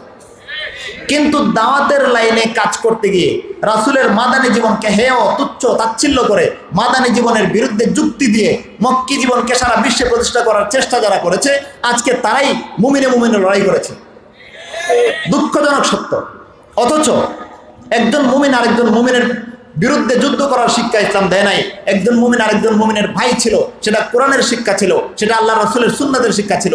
কোরআনে আল্লাহ বলেছেন ইন্নামাল মুমিনুনা ইখওয়া, নিশ্চয়ই মুমিনরা পরস্পরে ভাই ভাই। হাদিসে রাসূল বলেছেন আল মুসলিমুন কারাজুলিন ওয়াহিদ, সারা পৃথিবীর সবগুলো মুসলমান একটা শরীরের মতো। অন্য হাদিসে বলেছেন আল মুসলিম আখুল মুসলিম, একজন মুসলমান আরেকজন মুসলমানের ভাই।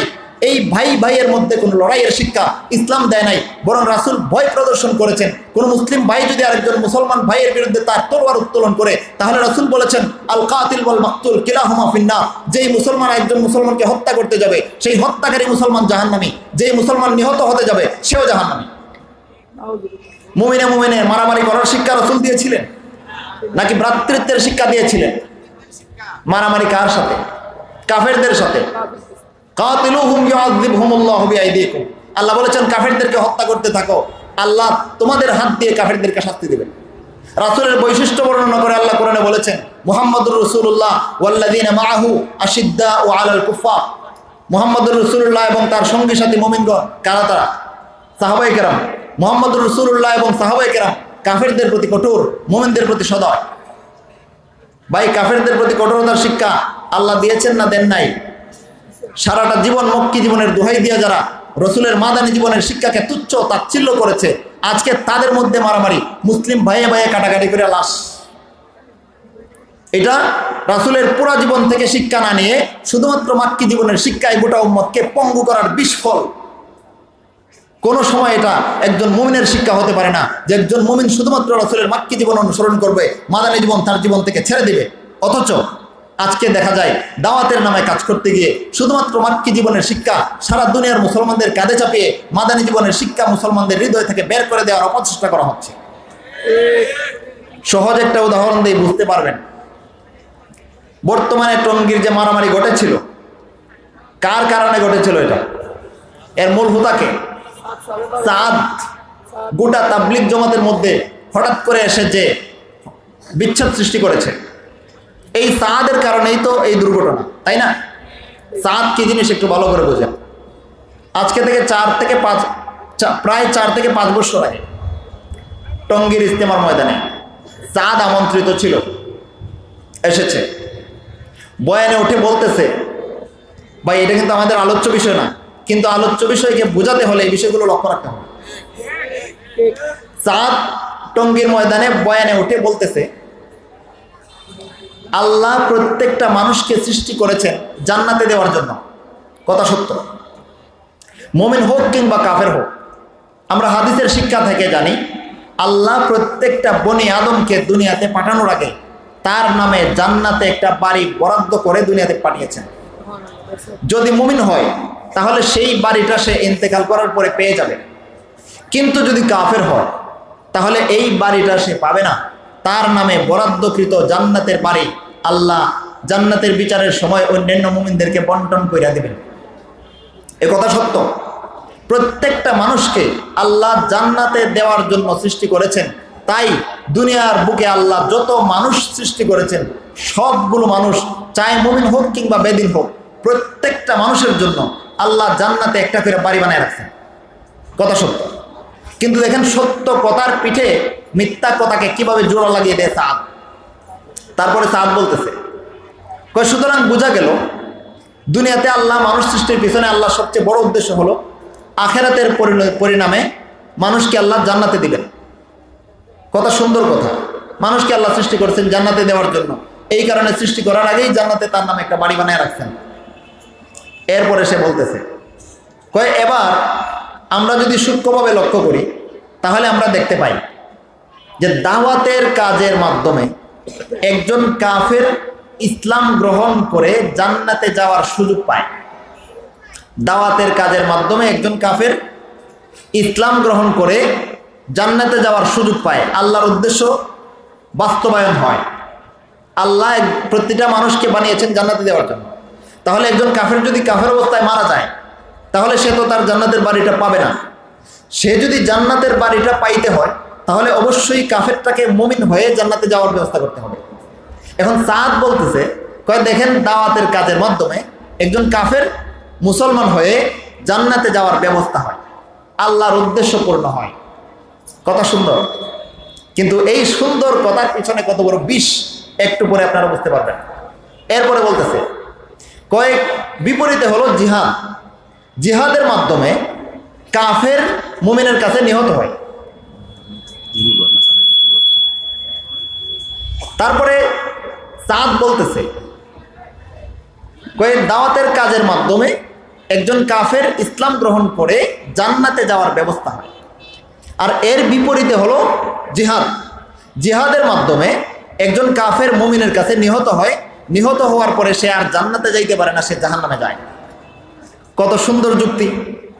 আমরা তো শোনা মাত্রই মনে করবো, হ্যাঁ ঠিক তো, আল্লাহ বানাইছেন জান্নাতে দেওয়ার জন্য, দাওয়াতের দ্বারা একজন কাফের মুসলমান হয়ে জান্নাতে যাওয়ার ব্যবস্থা পাচ্ছে, কিন্তু জিহাদের দ্বারা তো সে আর জান্নাতে যাওয়ার ব্যবস্থা পাচ্ছে না, সে নিহত হয়ে জাহান্নামে যাইতেছে। সুতরাং জিহাদের দ্বারা তো আল্লাহর উদ্দেশ্য বাস্তবায়ন হইতেছে না, দাওয়াতের দ্বারাই আল্লাহর উদ্দেশ্য বাস্তবায়ন হইতেছে।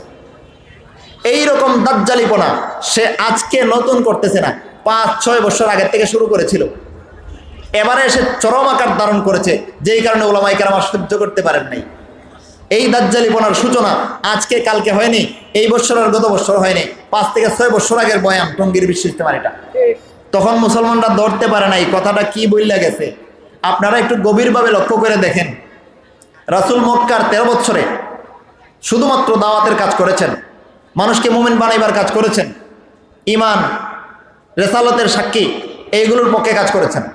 কিন্তু কাফেরদের বিরুদ্ধে যুদ্ধ, কাফেরদেরকে দমন করে ইসলামকে প্রতিষ্ঠা করা, এইরকম কোনো কাজ মক্কার 13 বছরে রাসূল করতে পারেন নাই। 2টা কারণ। একটা কারণ, মক্কার 13 বছরে রাসূল যেই পরিমাণ মুসলমান গঠন করেছিলেন তাদের মধ্যে সেই পরিমাণ শক্তি ছিল না যে কাফেরদের বিরুদ্ধে লড়াই করবে। আরেকটা কারণ, মক্কার 13 বছরে আল্লাহ কাফেরদের বিরুদ্ধে যুদ্ধ করার অনুমতি দেন নাই, কিন্তু মদিনায় হিজরত করে যাওয়ার পরেই আল্লাহ আয়াত নাজিল করে বলে দিলেন, উযিনা লিল্লাযীনা ইউকাতালুনা বিআন্নাহুম যুলিমু, নিশ্চয়ই তাদেরকে অনুমতি দেওয়া হলো যাদেরকে অন্যায়ভাবে জুলুম নির্যাতন করা হয়েছে, তাদেরকে অনুমতি দেওয়া হলো যে তারা কাফেরদের বিরুদ্ধে যুদ্ধ করবে। উযিনা লিল্লাযীনা ইউকাতালুনা বিআন্নাহুম যুলিমু, তাদেরকে যুদ্ধের অনুমতি দেওয়া হলো কাফেরদের বিপক্ষে, কারণ তাদেরকে জুলুম করা হয়েছে। বোঝা গেল মক্কার 13 বছর কাফেররা যত ধরনের অন্যায় জুলুম নির্যাতন মুসলমানদের উপর করেছে, এর জবাব দেওয়ার জন্য মদিনায় হিজরত করার পরেই আল্লাহ রাসূলকে হুকুম করেছেন।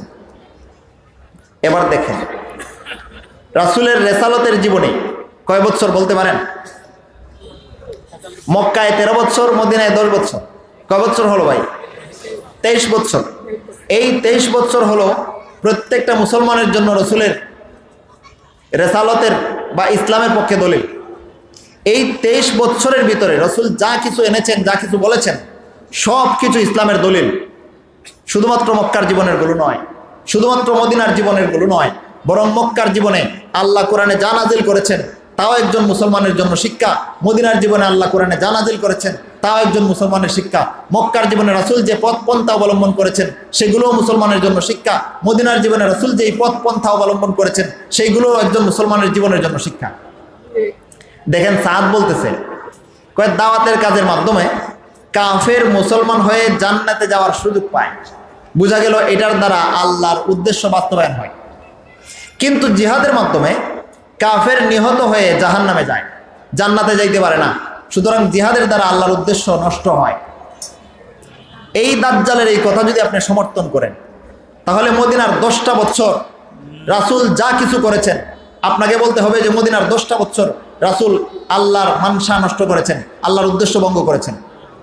কোন মুমিন বলতে পারবে যে মদিনার 10টা বছর রাসূল আল্লাহর পাঠানো উদ্দেশ্য নষ্ট করেছেন? বললে ঈমান থাকবে? এই দাজ্জাল সাদ আজকে থেকে 5 বছর আগে টঙ্গীর ময়দানে এই কথা বলে গেছিল। তখন ওলামায়ে কেরাম লক্ষ্য করেন নাই কথাটা সে কি বলেছে।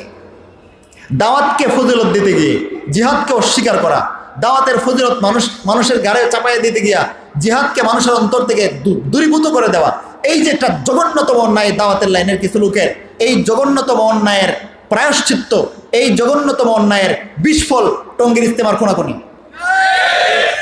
রাসূলের শুধু মক্কি জীবন আমাদের জন্য আদর্শ ছিল না, রাসূলের মাক্কি জীবন যেমন আমাদের জন্য আদর্শ ছিল, মাদানী জীবন তেমনি আমাদের জন্য আদর্শ ছিল। রাসূলের গোটা জীবন এটা আমাদের জন্য যেখানে আদর্শ, সেখানে শুধুমাত্র রাসূলের মাক্কি জীবনের শিক্ষা মুসলমানদেরকে দিয়ে কাফেরদের বিরুদ্ধে কঠোরতার থেকে মুসলমানদেরকে বারণ করে আজকে ভাইয়ে ভাইয়ে খুনাখুনির পরিবেশ তৈরি করা হয়েছে।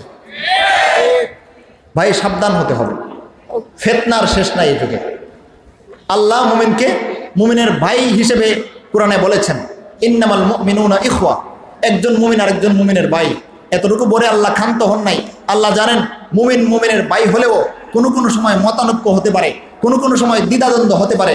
হলে কি করবে এটার সমাধান আল্লাহ আবার সুস্পষ্ট ভাষায় বলে দিয়েছেন, ফাসলিহু বাইনা আখাওয়াইকুম, তোমরা তোমাদের দুইজন ভাইয়ের মধ্যে যদি কোনো দ্বিধাদ্বন্দ্ব মতানৈক্য হয়ে যায়, ফাসলিহু, সমাধান করে নাও, মারামারি করে না। আল্লাহ কি বলেছেন? মুসলিম ভাইয়ে ভাইয়ের মধ্যে যদি দ্বন্দ্ব হয়, মতানৈক্য হয়, গাড়ে মারতে বলেছেন না সমাধান করে নিতে বলেছেন? সমাধান করে নিতে বলেছেন। হাদিসে রাসূল কি বলেছেন? ওয়ালা তাবাগাদু, সাবধান হে মুসলমানগণ, একজন মুমিন আর একজন মুমিনকে শত্রু বানায় না। ওয়া কুনু ইবাদাল্লাহি ইখওয়ানা, এক আল্লাহর বান্দা হিসেবে ভাই ভাই হয়ে যাও। টঙ্গীর ময়দানে যাদের দ্বন্দ্ব, তাদের দুনো পক্ষের কেউ কি কাফের, মুরতাদ না মুসলমান? যদি মুসলমান ভাই হয়ে থাকতো, তারা যদি মুসলমান ভাই হয়ে থাকে, তাহলে তারা একজনে আরেকজনের বিরুদ্ধে খুনাখুনি করার কথা ছিল নাকি আল্লাহর শিক্ষা অনুযায়ী তারা সমাধান করে নেওয়ার কথা ছিল? সমাধান করে নিতে পারে নাই। কেন? কারণ যুগের পর যুগ ধরে গোটা বিশ্ববাসীকে রাসূলের মাক্কি জীবনের শিক্ষাদানের নামে, রাসূলের মাদানী জীবনের জিহাদের শিক্ষা থেকে উম্মতকে বঞ্চিত করে, উম্মতের হাত থেকে তলোয়ার ফেলে দিয়ে শুধুমাত্র তাসবিহ আর জানামাজ দিয়ে বিশ্বজয় করার শিক্ষা, মক্কার জীবনের শিক্ষা নামে মুসলমানদের উপর প্রচার করার বিস্ফল টঙ্গীর ময়দানে তাদের উপর বর্তেছে। কখনো ইসলামের শিক্ষা নয়। অনুরূপভাবে এই ধরনের আর একটা বলি আছে,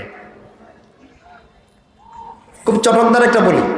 একটু আগে সাহাদের যে যুক্তি আপনাদেরকে শোনাইলাম, এই যুক্তিটা যেমন চটকদার, শুনতে অনেক সুন্দর শোনায়, কিন্তু আসলে ইসলাম বিরোধী যুক্তি। ভাই ইসলাম বিরোধী যুক্তি নাকি ইসলামের পক্ষের যুক্তি? ইসলাম বিরোধী যুক্তি। ইসলাম দাওয়াতের কাজ করারও শিক্ষা দিয়েছে, ইসলাম কাফেরদের বিরুদ্ধে যুদ্ধ করারও শিক্ষা দিয়েছে কিনা দেয় নাই? দিয়েছে। শুধুমাত্র দাওয়াতের কাজের পক্ষাবলম্বন করে জিহাদের কাছ থেকে উম্মতকে বঞ্চিত করলে এর বিস্ফল গাড়ে আসে পড়বে। বাস্তব উদাহরণ আমাদের চোখের সামনে পরিষ্কার। এই হলো আমাদের এই শুধুমাত্র দাওয়াতকে প্রাধান্য দিয়া জিহাদকে অস্বীকার করার বিস্ফল। এরকম চটকদার আরেকটা বলি আছে, হুবহু ওই রকম। কয় ইসলাম তলোয়ারের জোরে প্রসার লাভ করেছে না আখলাকের জোরে। শুনছেন নি এমন কোনো বলি? মুসলমান কয়নি মাঝে মধ্যে এরকম কোনো কথা? ইসলাম তলোয়ারের জোরে প্রসার লাভ করেছে না আখলাকের জোরে। কথাটা শুনলে অনেকটা যৌক্তিকই মনে হয়। কিভাবে দেখেন, আপনি যুক্তি ফিট করেন। তলোয়ার দিয়ে তো মানুষকে হত্যা করা হয়, ঠিক কিনা ভাই? তলোয়ার দিয়ে মানুষকে হত্যা করা হয়। আর আখলাক, অর্থাৎ আখলাক বলতে আমরা যা কিছু বুঝি, কাউকে মুচকে হাসি দিয়ে দাওয়াত দেওয়া, মুচকে হাসি দিয়ে কারো ভুল শুধরে দেওয়া, এটাকে আমরা মনে করি আখলাক। এই আখলাক বলতে আমরা যা বুঝি, কেউরে মুচকে হাসি দিয়ে নামাজের দাওয়াত দেওয়া, মুচকে হাসি দিয়ে রোজা রাখার দাওয়াত দেওয়া, মুচকে হাসি দিয়ে কারো কোনো ভুল শুধরে দেওয়ার চেষ্টা করা, ফিট আতেয়া তেয়া। আমাদের গাঁও গ্রামের বাসায় পিঠে হাত বোলাইয়া বোলাইয়া দাওয়াতের কাজ করা, ভাই আসেন নামাজে যাই, ভাই আসেন রোজা রাখি, নাহলে গুনাহ হবে। আমরা মনে করি এটা আখলাক। আর তলোয়ার এটা আখলাকের বাইরে, কারণ এটার দ্বারা মানুষ মারা যায়। এই যে একটা বিশ্বাস যে মুচকে হাসি দিয়ে মানুষকে দাওয়াত দেওয়াটা হলো আখলাক, আর তলোয়ার দিয়ে কোনো কাফেরকে হত্যা করাটা হলো আখলাক পরিপন্থী। এই যে একটা বিশ্বাস, এই বিশ্বাস উম্মতি মুহাম্মদীর মধ্যে 1200 বৎসর যাবৎ ছিল না। 1200 বৎসর যাবৎ উম্মতের কোনো মহান ব্যক্তিত্ব এই ধরনের কোনো দাজ্জালি কথামুখী উচ্চারণ করে নাই। উম্মাহর 1200 বৎসর অতিক্রম হওয়ার পরে কাদিয়ান নামক অঞ্চলে ইংরেজদের কিনা গোলাম মির্জা গুলাম কাদিয়ানি সর্বপ্রথম এই উম্মতের মধ্যে এই কথার প্রচার করেছে যে ইসলাম তলোয়ারের মাধ্যমে প্রসার লাভ করে নাই, ইসলাম আখলাকের মাধ্যমে প্রসার লাভ করেছে। ভাই কে শিখিয়েছে? মির্জা গুলাম কাদিয়ানি। কেন শিখিয়েছে জানেন? তাকে ইংরেজরা টাকা দিয়া ভাড়া কইরা দাঁড় করাইছিল ইসলামের জিহাদের বিধানকে রহিত করে দিয়ে দাওয়াতের কাজকে প্রাধান্য দেওয়ার জন্য। সে নবুয়ত দাবি করেছে, নবুয়ত দাবি কইরা বলছে যে আমি নবী হয়ে বলছি ইসলামের জিহাদের যত বিধিবিধান রয়েছে সব রহিত। কেন এই ফতোয়া দিছিল জানেননি? তৎকালীন সময়ে ভারতবর্ষের সকল মুসলমান ইংরেজদের বিরুদ্ধে জিহাদে ঝাঁপায়ে পড়েছিলেন। তাদেরকে ইংরেজ বিরোধী যুদ্ধ থেকে বিরত করে ফেলার জন্য, আটকে ফেলার জন্য সে এই কথা সর্বপ্রথম উম্মতের মধ্যে প্রচার করেছিল যে ইসলাম তলোয়ারের মাধ্যমে তো প্রসার লাভ করে নাই, ইসলাম আখলাকের মাধ্যমে প্রসার লাভ করেছে। ইহুদি খ্রিস্টানদের পিঠে হাত বলে বলে দাওয়াত দেওয়া, এটার মাধ্যমে ইসলাম প্রসার লাভ করেছে, তলোয়ারের দরকার নেই। এই যে একটা কথা, এটা শুধু মির্জা গুলাম কাদিয়ানি যদি বলতো আজকে মনটাকে সান্ত্বনা দেওয়ার চেষ্টা করতে পারতাম যে মির্জা গুলাম কাদিয়ানি দাজ্জাল, সারা উম্মতের সবাই জানে এটা কাযযাব, এটা মিথ্যুক, এটা কাফের, সে বলতেই পারে। কিন্তু দুঃখজনক তার কাছ থেকে শিখে শিখে আজকে বড় বড় আলেমদের অনেকের মুখ থেকে পর্যন্ত এই বুলি শোনা যায় ইসলাম তলোয়ারের জোরে প্রসার লাভ করে নাই, আখলাকের জোরে প্রসার লাভ করছে। একটু গভীরভাবে লক্ষ্য করে দেখুন। এক হাদিসে এসেছে রাসূলুল্লাহ সাল্লাল্লাহু আলাইহি ওয়াসাল্লাম ইন্তেকাল করার পরে একজন সাহাবী উম্মুল মুমিনিন আয়েশা রাদিয়াল্লাহু তাআলা আনহার কাছে গেলেন, গিয়ে বলেন, মুহতারামা আম্মাজান, রাসূলুল্লাহ সাল্লাল্লাহু আলাইহি ওয়াসাল্লামের আখলাক কি ছিল? আখলাক কি ছিল? সাহাবী আয়েশা রাদিয়াল্লাহু তাআলা আনহাকে প্রশ্ন করতেছেন যে উম্মুল মুমিনিন আয়েশা, মুহতারামা আম্মাজান, আপনি আমাকে একটু বলে দিন রাসূলের আখলাক কি ছিল? আয়েশা রাদিয়াল্লাহু তাআলা আনহা সরাসরি জবাব না দিয়ে পাল্টা প্রশ্ন করতেছেন, হে অমুক, তুমি কি আল্লাহর কোরআন পড়ো নাই? সাহাবী বলতেছেন, হ্যাঁ আল্লাহর কোরআন পড়েছি। তখন আয়েশা রাদিয়াল্লাহু তাআলা আনহা বলতেছেন, জেনে রাখো আল্লাহর কোরআনের বিসমিল্লাহ থেকে নিয়ে ওয়ান নাস পর্যন্ত 30 পারা কোরআনের ভিতরে যা কিছু রয়েছে সব কিছু রাসূলের আখলাক। কোরআনের কিছু অংশ রাসূলের আখলাক না, 30 পারা কোরআনে যা কিছু বলা হয়েছে সব রাসূলের আখলাক। এবার এই কোরআনের মধ্যে যদি বলা হয়ে থাকে কাতিলুহুম ইউআযিবহুমুল্লাহু বিআইদিকুম, কাফেরদের বিরুদ্ধে যুদ্ধ করতে থাকো, কাফেরদেরকে কেটে মারতে থাকো, তা তোমাদের হাতে আল্লাহ কাফেরদেরকে শাস্তি দেবেন। বদ আখলাক। কোরআনের ভিতরে কোনো আয়াত যদি কেউ বদ আখলাক বলে তার ঈমান থাকবে? আয়েশা রাদিয়াল্লাহু তাআলা আনহা বলতেছেন, হে অমুক জেনে রাখো, আল্লাহর কোরআনের 30 পারার মধ্যে যা কিছু রয়েছে সবকিছু রাসূলের আখলাক ছিল।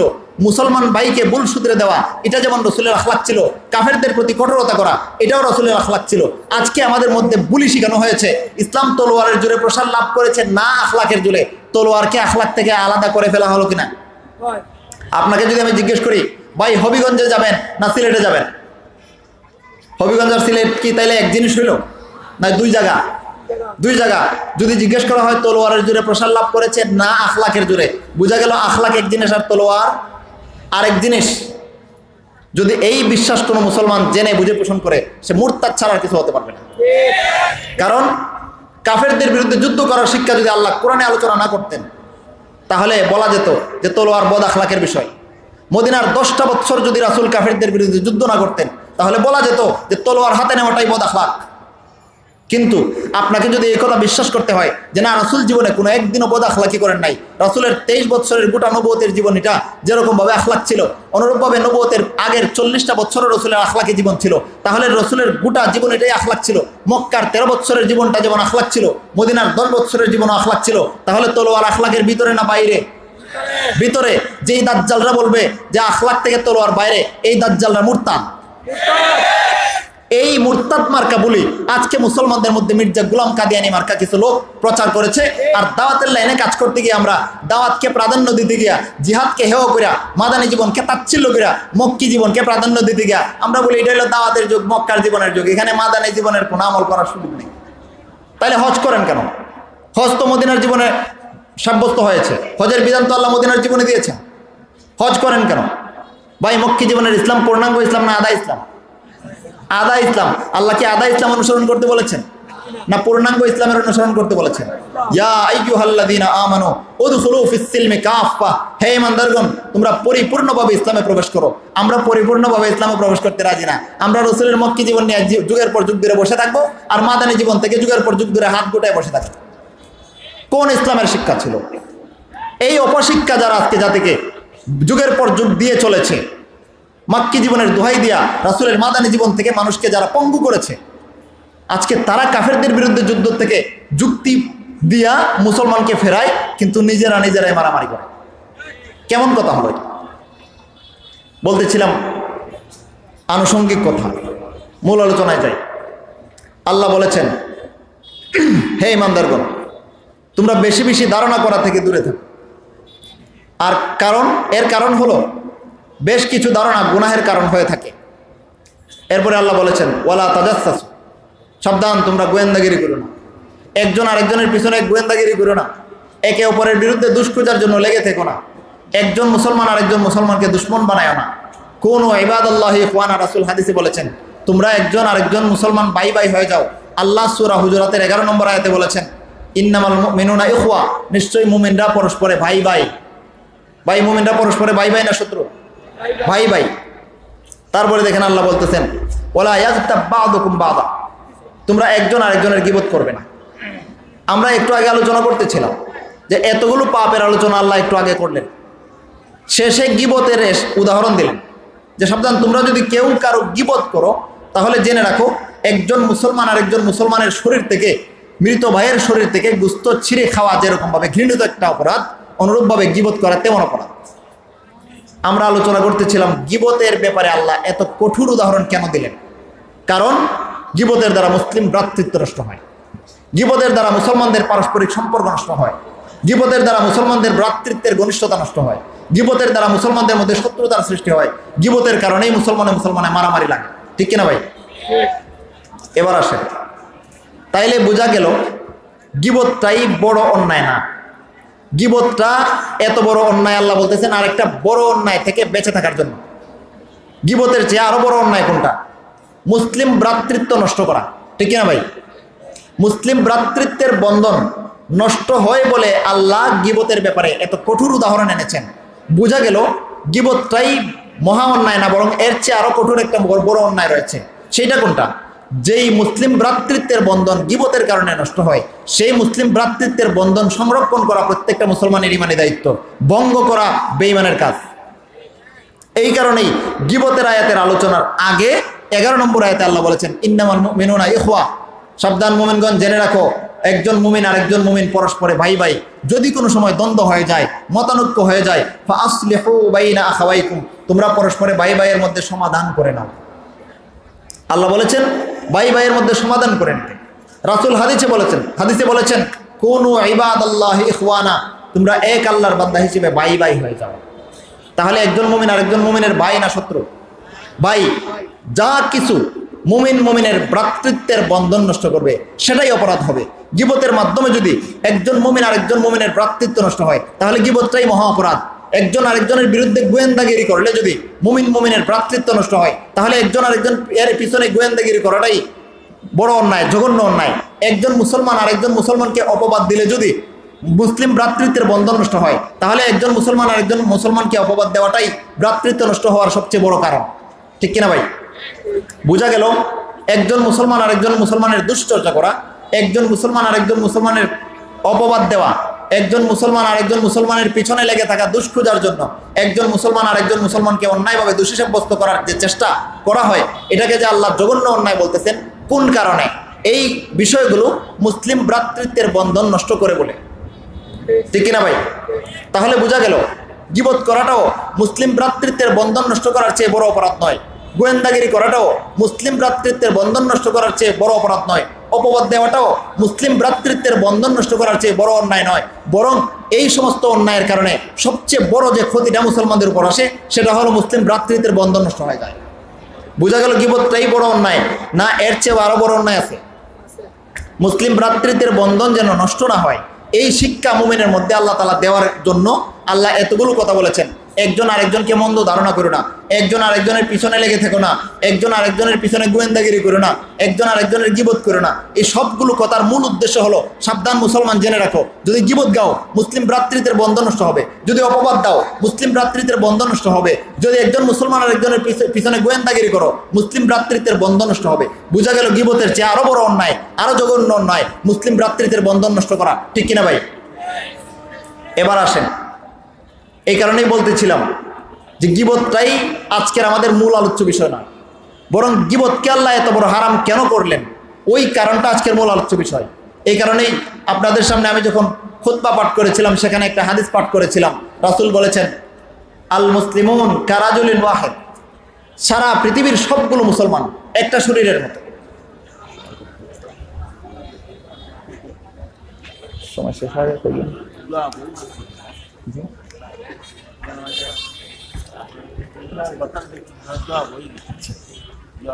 সময় শেষ হলে আবার করি।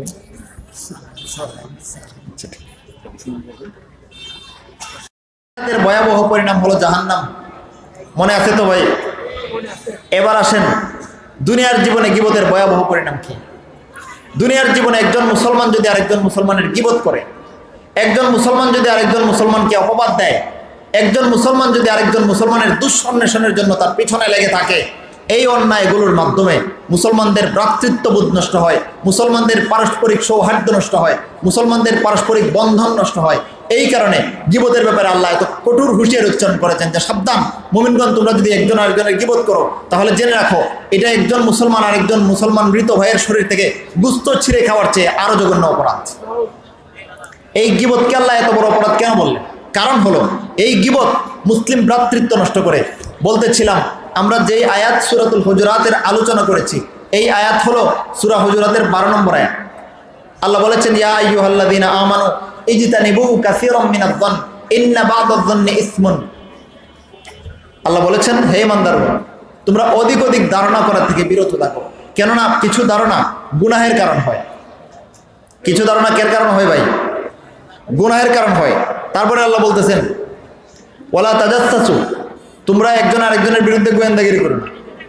ওয়ালা ইয়াগতাব বা'দুকুম বা'দা, তোমরা একে অন্যের গীবত করো না। আইয়ুহিব্বু আহাদুকুম আন ইয়াকুলা লাহমা আখিহি মাইতান ফাকারিহতুমুহ, তোমরা কি পছন্দ করবে যে তোমাদের কোনো মৃত ভাইয়ের শরীর থেকে গোশত ছিঁড়ে খাবে? না, আল্লাহ বলতেছেন ফাকারিহতুমুহ, তোমরা এটা ঘৃণা করবে। ওয়াত্তাকুল্লাহ, আল্লাহকে ভয় পাও। ইন্নাল্লাহা তাওয়াবুর রহিম, নিশ্চয় আল্লাহ তওবা কবুলকারী দয়াময়। এবার আসেন এই সূরা হুজুরাতের 12 নম্বর আয়াতে আল্লাহ বললেন হে ইমানদারগণ, তোমরা একে অপরের গীবত করো না। এর আগের আয়াতে আল্লাহ আলোচনা করেছেন, হে ইমানদারগণ জেনে রাখো মুমিন মুমিন পরস্পরে ভাই ভাই। একজন মুমিন আরেকজন মুমিনের কি ভাই না শত্রু? ভাই। এর পরের আয়াতে গীবতের আলোচনা আল্লাহ এজন্য এনেছেন যে গীবতের দ্বারা মুসলমানদের পারস্পরিক বন্ধন, ভ্রাতৃত্বের সৌহার্দ্য, মুসলমানদের পারস্পরিক ঘনিষ্ঠতা নষ্ট হয়। বোঝা গেল গীবতটাই এখানে মূল আলোচ্য বিষয় বা সবচেয়ে বড় অন্যায় নয়, বরং এই অধ্যায়ে সবচেয়ে বড় অন্যায় হলো মুমিন মুমিনের ভ্রাতৃত্ব নষ্ট হয়ে যাওয়া। ঠিক কিনা ভাই?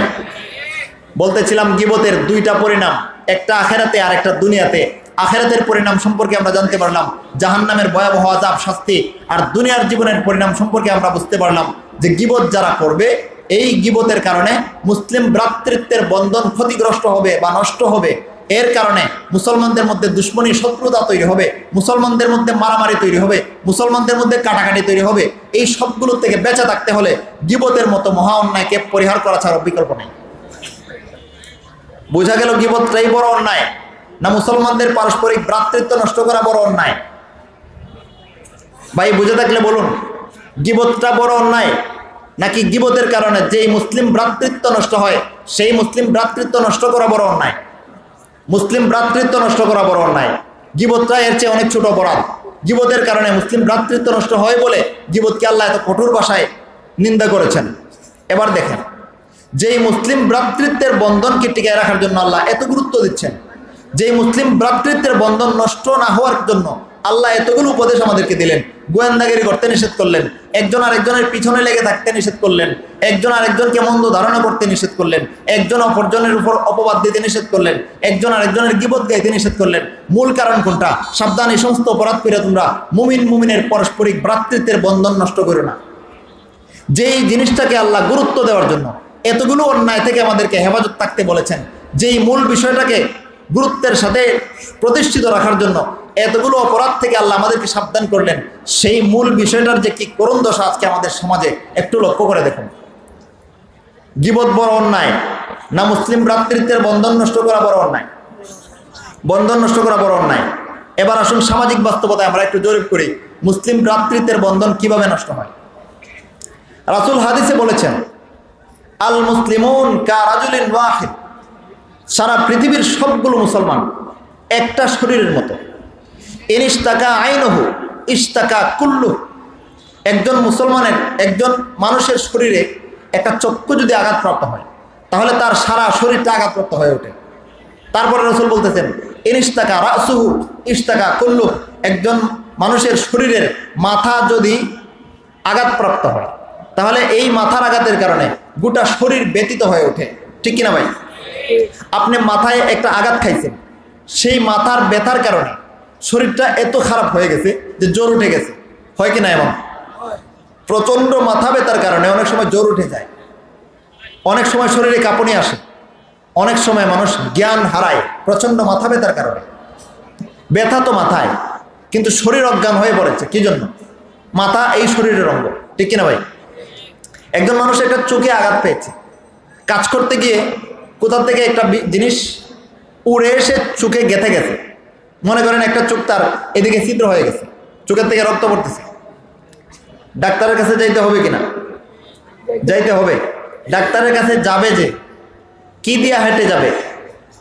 পা দিয়া। আঘাত কি পায়ে পাইছে? না, চোখে আঘাত পাইছে, কিন্তু পা দিয়া হেঁটে যাচ্ছে ডাক্তারের কাছে। যায়া চেম্বারে বসছে, ডাক্তারের কাছে গিয়ে উপস্থিত।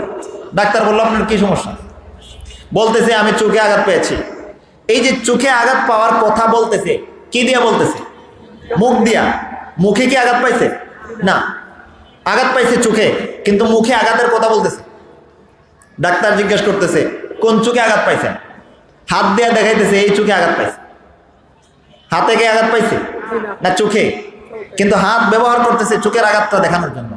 দেখেন রাসূল সাল্লাল্লাহু আলাইহি ওয়াসাল্লাম কত সুন্দর উদাহরণ দিয়েছেন যে সারা পৃথিবীর সবগুলো মুসলমান একটা শরীরের মতো। যদি কোথাও একজন মুসলমান কোনো ক্ষতির শিকার হয়, যদি কোথাও কোনো একজন মুসলমান আক্রান্ত হয়, যদি কোথাও কোনো একজন মুসলমানকে কোনো ক্ষতি করা হয়, তাহলে সারা দুনিয়ার মুসলমান সেই একজন মুসলমানকে ক্ষতির থেকে উদ্ধার করার জন্য তৎপর হয়ে উঠবে। এই শিক্ষাটা দেওয়ার জন্য রাসূল বলেছেন, গোটা পৃথিবীর সবগুলো মুসলমান একটা শরীরের মতো। তোমাদের কারো শরীরে চোখে যদি আঘাত পাও তাহলে সারা শরীরের সবগুলো অঙ্গ প্রত্যঙ্গ তৎপর হয়ে ওঠে চোখের চিকিৎসার জন্য। তোমাদের কেউ শরীরের একটা অঙ্গ মাথা, সেই মাথায় যদি ব্যথা পাও তাহলে মাথার ব্যথা উপশমের জন্য সারা শরীর ব্যথিত হয়ে ওঠে। যেই রকমভাবে ঠিক সেই রকমভাবে সারা পৃথিবীর মধ্যে বসবাসকারী কোনো একজন মুসলমান যদি কোথাও কোনো ক্ষতির শিকার হয়, কোথাও কোনো ধ্বংসের শিকার হয়, কোথাও কারো নির্যাতনের শিকার হয়, তাহলে সেই একজন মুসলমানের পক্ষ হয়ে সারা পৃথিবীর সবগুলো মুসলমান ভূমিকায় নেমে আসবে, তৎপরতায় নেমে আসবে। এই শিক্ষা দেওয়ার জন্য রাসূল বলেছেন সারা পৃথিবীর সবগুলো মুসলমান একটা শরীরের মতো। ভাই বলতেছিলাম এই গীবত সম্পর্কে আল্লাহ এত কঠোর উদাহরণ কেন দিলেন? কারণ গীবত মুসলিম ভ্রাতৃত্বের বন্ধন নষ্ট করে। এই অপবাদ দেওয়ার বিষয়টাকে রাসূল কেন নিষেধ করেছেন? কারণ অপবাদ দেওয়ার বিষয়টা মুসলিম ভ্রাতৃত্বের বন্ধন ক্ষতিগ্রস্ত করে। এই গোয়েন্দাগিরি করতে আল্লাহ কেন নিষেধ করেছেন? কারণ গোয়েন্দাগিরি করলে মুসলমানের ভ্রাতৃত্বের বন্ধন ক্ষতিগ্রস্ত হয়। ভাই আমরা আলোচনা করতেছিলাম গীবতটা বড় অন্যায় না মুসলিম ভ্রাতৃত্বের বন্ধন নষ্ট করা বড় অন্যায়? মুসলিম ভ্রাতৃত্বের বন্ধন নষ্ট করা বড় অন্যায়। কেউ যদি আল্লাহকে মানতে চায় সে আল্লাহর বিরোধী কাউকে মানতে পারবে না, আর কেউ যদি আল্লাহর বিরোধী কাউকে মানে সে আর মুমিন থাকবে না। সর্বশেষ একটা কথা বলে আজকের আলোচনা শেষ করে দেব। আমাদের সম্মানিত মেহমান জুনায়েদ আল হাবিব সাহেব চলে এসেছেন। আমি সামান্য অল্প সময় আমার কথাটা শেষ করে দিচ্ছি। আমরা আলোচনা করতেছিলাম একজন মুসলমান ভাই আরেকজন মুসলমান ভাইকে যদি হেয় করার জন্য অন্যায়ভাবে তার দুশ্চর্চা করে থাকে তাহলে এটাকে গীবত বলে। এই গীবত দুই রকম রয়েছে। কয় রকম ভাই? দুই রকম। এক প্রকার গীবত হলো গীবত মুহাররামা, আরেক প্রকার গীবত হলো গীবত ওয়াজিবা। গীবত মুহাররামা কাকে বলে? কোনো কারণ ছাড়া অন্যায়ভাবে একজন মুসলমানকে শুধুমাত্র হেয় করার জন্য তার দুশ্চর্চা করা, এটা হলো গীবত মুহাররামা, হারাম গীবত। আরেকটা গীবত হলো ওয়াজিব গীবত। এটা কোনটা? একজন মুসলমান আরেকজন মুসলমানের ক্ষতি করে।